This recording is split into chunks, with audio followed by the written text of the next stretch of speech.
Welcome back to Tipsy Whiskey Shenanigans. I'm Steven, and tonight, whenever the heck you're watching this, we are getting into top 100 proof bourbons. But before we do that, please do me that favor, like, comment, and subscribe. That helps us out a ton, and we seriously appreciate the support. But let's get into today's video. So today I am talking about 100 proof bourbons. That is it, plain and simple. My favorite 100 proof bourbons from my collection that I've been able to get. And some of these are favorites because like they're in same values, or some of them are favorites because, man, they're just the best 100 proof bourbons I have out here. Let's kick it right off with an oldie but a goldie. One of my favorites, one of my initial kind of bourbons that I talked about a ton starting off the channel because I kind of found it right when I started the channel and I fell madly in love with it.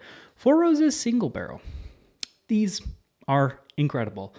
Like 35, 40 bucks in my area, which is dumb cheap for a Four Roses Single Barrel. I know that they're not that cheap in other markets, and that's probably why I love them so much.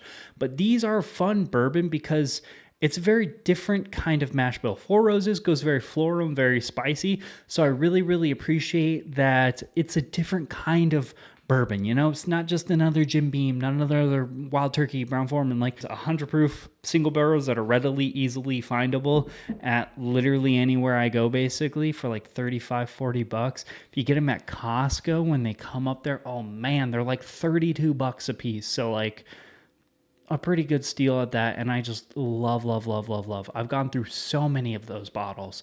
And then moving on next, one that I found one time and I haven't been able to find again, so I haven't really gotten into it a lot because I love this bottle so much, and I think it's a dead and gone away. Jack Daniel's Bonded, bottled and bond. Just kidding. It's the bottled and bond one. Huge difference. Don't ask me why, but the Jack Daniel's bottled and bond, much better than the standard, readily available, findable on your shelf bonded. That being said, the regular bonded's still pretty good, but this bad mamma jamma I bought for 40 bucks. A liter for 40 bucks, bottled and bond Jack Daniel's, and this is Jack Daniel's Old Number 7, cranked up to 1,000 and bottled at 100 proof. I absolutely love this bottle. It is literally like the epitome of Brown Foreman, Jack Daniel's. It's a little bit nuttier than like your other Brown Foremans, like Cooper's Craft, which, speaking of, I'm just going to get right into it because we're here. Cooper's Craft's also on this list. Another great, like both of these. I mean, this one, again, not findable, but this one, some areas, not my area. This is like 30 bucks, and it is the best daily drinker, cheap sipper. Like, this thing crowns Old Forester 100 proof. It crowns Wild Turkey 101. Like, this is the best 100 proof bourbon that's like 30 bucks out there. Dead set, whatever. This one, close second to this, but I do really enjoy both of these, and they're both Brown Foreman budget 100 proofers, which are knock out of the park bottles. I love those. Unfortunately, in my area, both of those aren't findable, so they're kind of, I nurse them a little bit, you know, I use them for kind of baselines because they are such great products, but oh man, if only I could find those readily available.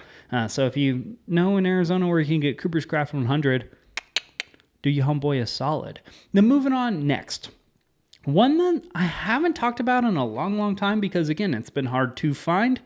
John J Bowman Single Barrel. This is my replacement for Blanton's. This is basically Buffalo Trace that's been redistilled again, and this stuff rocks it out of the park. This, I think I got for like 50 bucks or something like this. 100 proof. I think it's triple distilled Buffalo Trace juice. They distill it out of Virginia or something like that. I don't know what it is. It literally tastes like Buffalo Trace, Blanton's, but like if you just added some like chocolatey espresso, like a little bit more of a darker characteristic to it. So it is absolutely incredible. Not so much on that grapey side like I get on some Buffalo Trace products. This is more of like kind of like a strawberry, but or like a red fruit. Like, let's not get specific, but it's still really freaking good. And then moving on to one that's brand spanking new on this list. And if you've been watching the channel, you probably know what it is. This is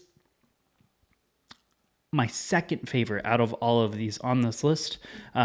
Close favorite, but unfortunately second favorite. Barrel Foundation.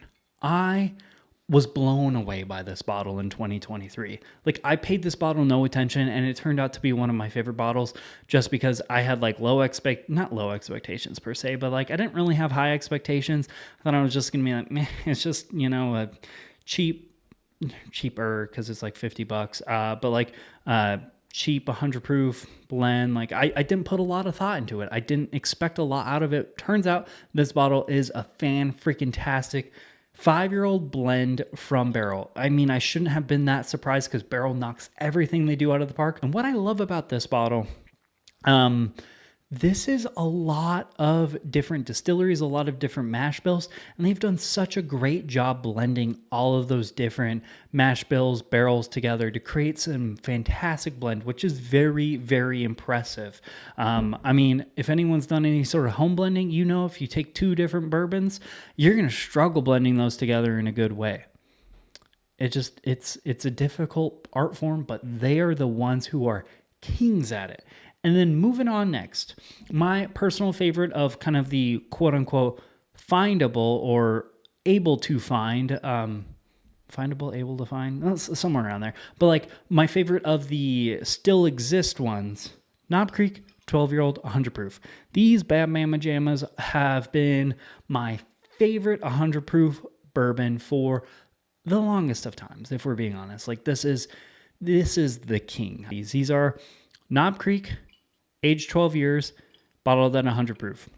So it's like the Knob Creek 9-year, because the Knob Creek 9-year is good. For some reason, I don't know what it is, that like Jim Beam Knob Creek nutty flavor profile does really, really well with a little bit extra age.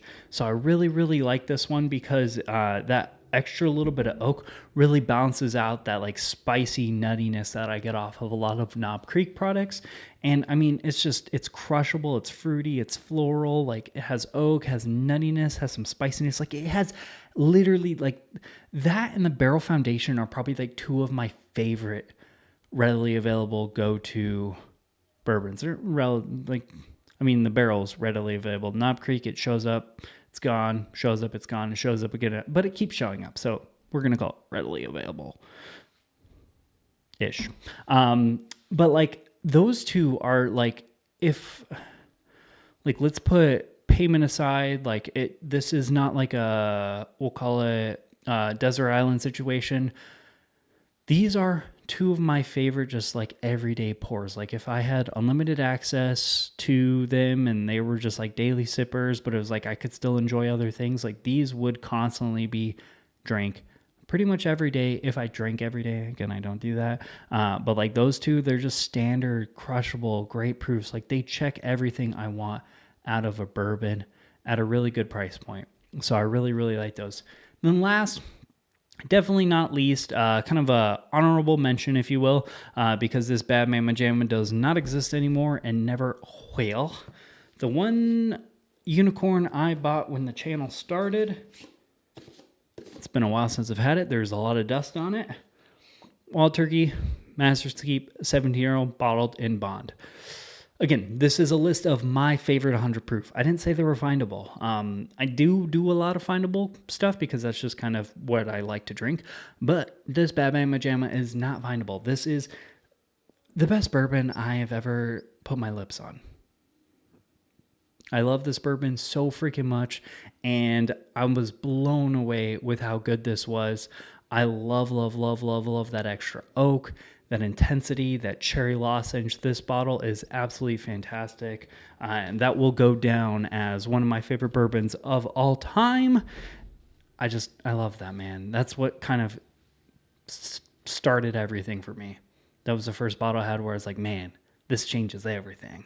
But that being said, that is a wrap for today's video. These were the list of my favorite 100 proof bourbons. These are all bourbons that are 100 proof bourbons that I really, really like, that are in my collection, that I love. Please let me know down below what you thought about my video, what you thought about this list idea, as well as what are some of your favorite 100 proof bourbons that are currently sitting in your collection. Also, check out the Facebook, Instagram, and the Patreon. Links for that stuff are all down there below. Cheers, y'all. We'll see you later.